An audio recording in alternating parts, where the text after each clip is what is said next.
Nah, untuk yang ini bukan karya dari seorang seniman profesional, melainkan karya dari seorang. Siapa sih yang gak tahu lukisan sebuah seni dua dimensi yang merupakan bagian dari seni rupa? Yang dimana lukisan itu sebuah gambar yang dibuat menggunakan cat khusus yang biasanya menggunakan media sebuah kanvas. Nah, yang namanya lukisan karena merupakan sebuah karya seni, biasanya identik dengan nilai-nilai estetika, keindahan, abstraksi, dan juga makna yang terkandung di dalamnya. Dan juga mungkin sebuah cerita yang ingin disampaikan oleh pelukisnya di karya lukisan itu. Nah, ada beberapa lukisan yang cukup terkenal di kalangan awam ataupun di antara para seniman. Misalkan lukisan penangkapan Pangeran Diponegoro yang dilukis oleh Raden Saleh, yang bahkan ada filmnya juga di Indonesia. Itu pada saat lukisan itu dipindah. Atau mungkin lukisan dari Leonardo da Vinci seperti Mona Lisa yang penuh dengan misteri. Atau mungkin karya yang lainnya yang merupakan lukisan termahal saat ini di dunia, yaitu sebuah lukisan yang bernama Salvador Mundi yang saat ini dimiliki oleh salah satu pangeran dari Saudi Arabia. Nah, selain yang aku sebutkan tadi, ada salah satu sisi dari lukisan yang mungkin tidak banyak diketahui oleh orang, yaitu lukisan-lukisan yang dianggap memiliki kutukan atau makna seram di balik lukisannya. So, di konten kali ini kita akan membahas tentang beberapa lukisan yang dimaksud. Jangan lupa untuk like terlebih dahulu dan nonton videonya sampai akhir.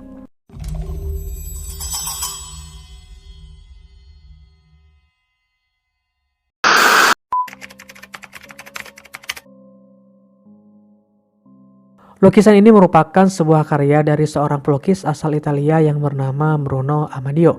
Dia membuat lukisan seorang anak kecil yang nampak sedang menangis dengan lelehan air mata di pipinya. Nah, konon saat pertama kali melihat lukisan tersebut, kesan pertama yang didapatkan adalah sebuah rasa keputusasaan.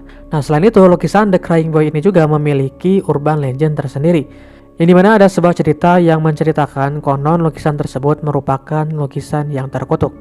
Suatu hari studio dari sang pelukis The Crying Boy ini mengalami kebakaran yang hebat. Nah, bahkan saking hebatnya sampai menghanguskan semua yang ada di sana, dimulai dari studionya, galerinya, dan juga gedung itu sendiri. Tapi ada satu yang tidak terbakar sama sekali, yaitu tidak lain lukisan The Crying Boy. Nah, lukisan ini nampak seperti tidak tersentuh oleh api sama sekali. Nah, selain itu juga guys, ada satu rumah yang dimana rumah ini ingin mendapatkan duplikat dari lukisan The Crying Boy. Kemudian mereka pun memasangnya di dinding rumah di sana. Dan suatu hari rumah itu mengalami kebakaran dan semuanya habis terbakar kecuali satu, yaitu lukisan The Crying Boy. Yang dimana pada saat itu juga nampak lukisan tersebut memang terlihat seperti tidak tersentuh api sama sekali. Nah, sebenarnya ada sebuah penyelidikan untuk mengungkapkan kenapa lukisan itu sampai tidak bisa terbakar oleh api. Dan hasil penyelidikan itu singkatnya bahwa lukisan itu terbuat atau dicetak dengan bahan yang memang tidak bisa terbakar oleh api. Nah, meskipun begitu, banyak orang yang masih percaya akan urban legend dari kutukan lukisan The Crying Boy.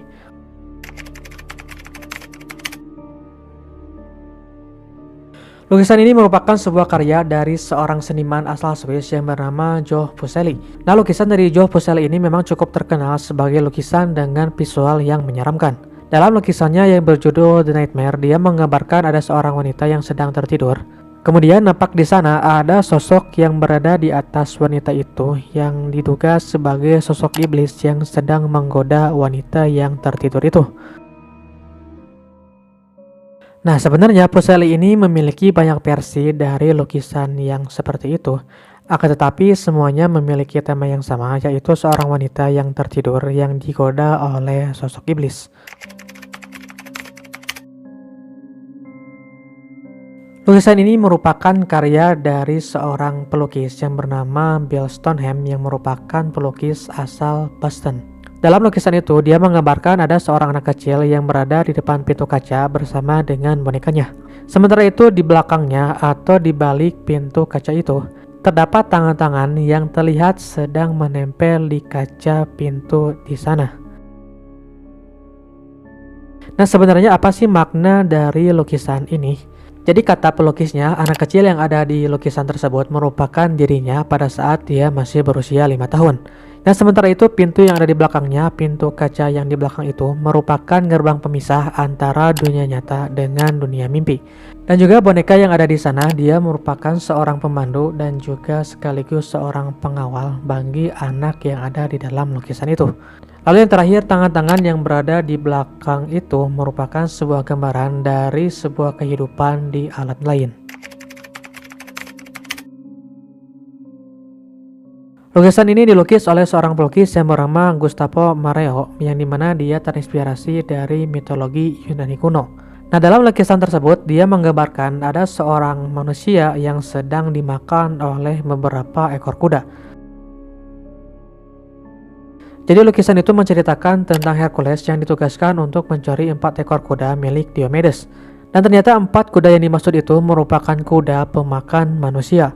Lalu di akhir cerita, sang pemilik kuda itu, si Diomedes, akhirnya dimakan oleh 4 ekor kuda peliharaannya. Nah, lukisan ini terpajang di sebuah museum, dan konon menurut orang-orang yang pernah melihat lukisan itu, mereka tiba-tiba merasa gelisah dan bahkan pada malam harinya mereka langsung mengalami mimpi buruk. Lukisan-lukisan yang sebelumnya aku ceritakan tadi bagiku cukup menyeramkan, yang dimana lukisan-lukisan tadi sebelumnya menurutku secara visual memang sudah nampak menyeramkan. Nah, untuk yang ini, lukisan Pogo the Clown ini hanya menampilkan gambar sesosok badut. Lantas apa sih yang menyeramkan dari lukisan badut ini? Nah, beberapa lukisan yang aku sebutkan sebelumnya itu merupakan karya dari seorang seniman. Nah, untuk yang ini bukan karya dari seorang seniman profesional, melainkan karya dari seorang pembunuh berantai. Dia adalah seorang pembunuh berantai yang berasal dari Amerika Serikat yang bernama John Wayne Gacy.